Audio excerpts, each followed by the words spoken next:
Comment éviter la fringale et le coup de barre? Comment faire chaque matin pour avoir de l'énergie jusqu'à votre déjeuner et peut-être même jusqu'après? Et comment faire pour rester mentalement alerte? Parce que la plupart d'entre nous, entrepreneurs, avons besoin de notre cerveau pour notre travail. Aujourd'hui, j'aimerais vous parler d'une méthode, d'un petit déjeuner qui peut en fait radicalement modifier l'énergie de votre journée. Il s'agit en fait d'une façon de modifier votre petit déjeuner pour être énergique toute la matinée, pour penser plus vite, pour avoir la pensée légère et efficace et pour rester dynamique et motivé au quotidien pour avancer vers vos objectifs. Cette méthode, ce petit déjeuner, s'appelle le Bulletproof Coffee. Autrement dit, le café par balle. Alors qu'est-ce que c'est? Mais le Bulletproof Coffee, c'est en fait basé sur des études très intéressantes sur une méthode qu'on appelle le jeûne intermittent. En anglais, intermittent fasting. En fait, ce qui est très intéressant, c'est que parmi les êtres humains, au début, ça a été étudié d'abord sur les athlètes de haut niveau et ensuite, on a étudié chez Monsieur Tout-le-Monde, ou des personnes comme vous et moi qui ont besoin de se servir de leur cerveau pour travailler. Et on s'est aperçu en fait qu'il y avait deux façons différentes dont les êtres humains peuvent obtenir de l'énergie, principalement. La première, c'est de consommer notre énergie à partir des carbohydrates, c'est-à-dire des sucres, des glucides.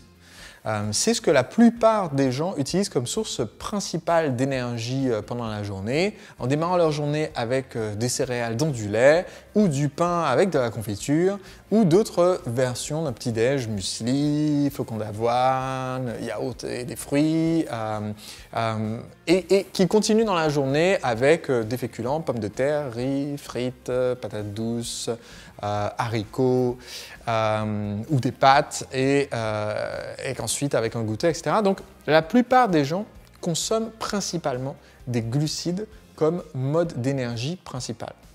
Cependant, cette alimentation-là a ses défauts. Premièrement, ça n'a pas toujours été le cas. C'est un mode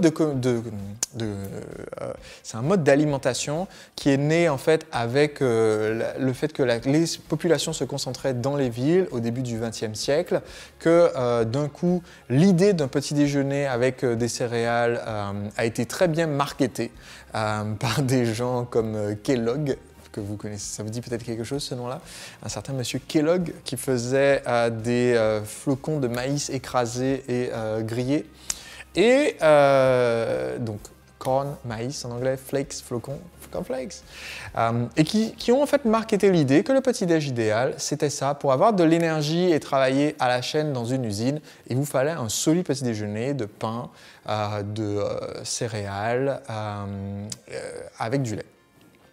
Et auparavant, ce n'était pas nécessairement le cas. Auparavant, il n'était pas rare que les gens mangent des petits déjeuners avec des saucisses, du beurre, du bacon, un petit déjeuner donc très protéiné et très gras.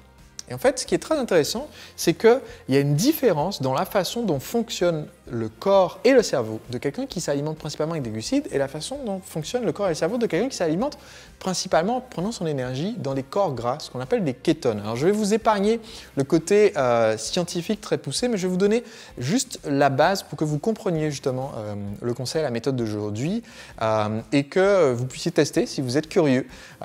Pour moi, ça a eu un effet phénoménal, vraiment du jour au lendemain, et c'est une méthode que j'utilise du coup depuis maintenant plus d'1 an à l'heure où je fais cette vidéo.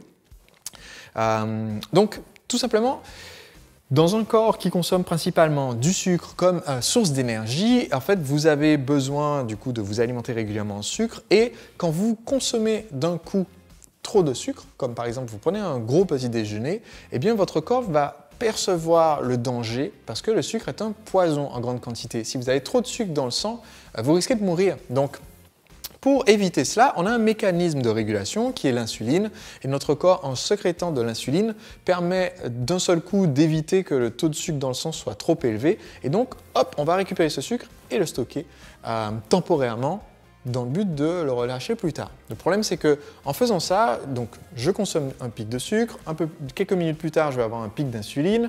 Du coup, ce pic d'insuline fait que le taux de sucre dans le sang va diminuer parce que mon corps va réagir en récupérant ce sucre en l'enlevant du sang. Donc le taux de sucre dans le sang va chuter. Comme il est trop bas, je vais avoir l'effet que beaucoup de personnes subissent vers 10h30, 11h. Ça dépend des personnes, mais en milieu de matinée, fin de matinée, qui est d'avoir d'un seul coup une grosse fringale, une grosse faim, et aussi un coup de barre. Parce que quand le niveau de sucre dans le sang est très bas, et bien d'un seul coup, si notre corps a l'habitude de consommer du sucre comme source d'énergie, et bien d'un seul coup, on est en manque. Donc on va reconsommer. Et c'est ce qui fait que ce syndrome déjà de pic et de creux d'insuline et de sucre, c'est une des causes principales du diabète. Et ça cause aussi sur le long terme d'autres affections. Par exemple, il y a de plus en plus de recherches qui tentent à montrer que certaines maladies qui causent de la démence, comme Alzheimer par exemple, sont liées en partie, pas uniquement causées, mais liées en partie à ce cycle d'insuline et de sucre montant et descendant. Ce qui est évidemment un problème. Donc, pour pouvoir éviter ça, un autre groupe de personnes, et ça a été observé dans certaines cultures, ça a été observé chez certains athlètes, et maintenant c'est une façon de vivre que choisissent certaines personnes, qui est d'aller puiser le plus possible la source d'énergie dans des graisses. Donc est né ce principe d'intermittent fasting, de jeûne intermittent. L'idée étant d'avoir une longue période en fait entre votre dîner et votre déjeuner le lendemain, donc une période entre 12 et 15 heures au total. Si vous dînez par exemple à 19 h et que vous déjeunez à midi ou 13 h, ça fait voilà, calcul mental en live, c'est jamais une bonne idée. Donc de 19 h à 13 h, ça fait 18 heures. Pendant 18 heures d'affilée, ne pas consommer du tout de glucides. Donc la question c'est comment est-ce qu'on fait pour avoir quand même de l'énergie, parce qu'il faut quand même s'alimenter en énergie le matin pour avoir les calories nécessaires. Eh bien, on va consommer en fait des protéines et du gras.